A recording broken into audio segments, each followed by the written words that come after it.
മനുഷ്യൻ അധ്വാനിക്കേണ്ടവനാണ്. പ്രതിഫലം നൽകുന്നത് അല്ലാഹുവാണ്. നമ്മളിവിടെ ചിന്തിക്കുന്നത് തിന്മകൾ എന്ന് പറയുന്ന മഹാപാതകങ്ങൾ ഈ ഭൂമിയിൽ നടക്കുമ്പോൾ അതിനെ നിസ്സാരമായി കാണുന്ന അവസ്ഥ വരരുത്. നമ്മൾ അള്ളാഹുവിന്റെ മുമ്പിൽ നിസ്സാരന്മാരാണ്. അതുകൊണ്ട് എല്ലാ തെറ്റുകളും ഗൗരവമുള്ളതാണ്. എന്തുകൊണ്ട്?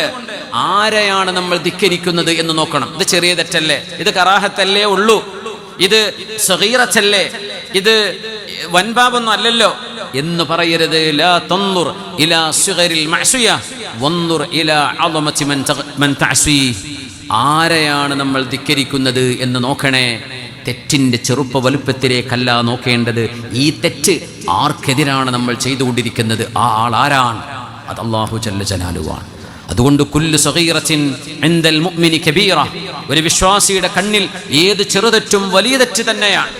തിന്മകളെ തിന്മകളല്ലാതെയായി കാണുന്ന ഒരു കാലം വരുമെന്ന് മഹാനായ റസൂലുള്ളാഹി സ്വല്ലല്ലാഹു അലൈഹി വസല്ലം നിങ്ങൾ പറഞ്ഞിരിക്കുകയാണ്. തിന്മകൾ ഇന്ന് സുലഭമാണ്.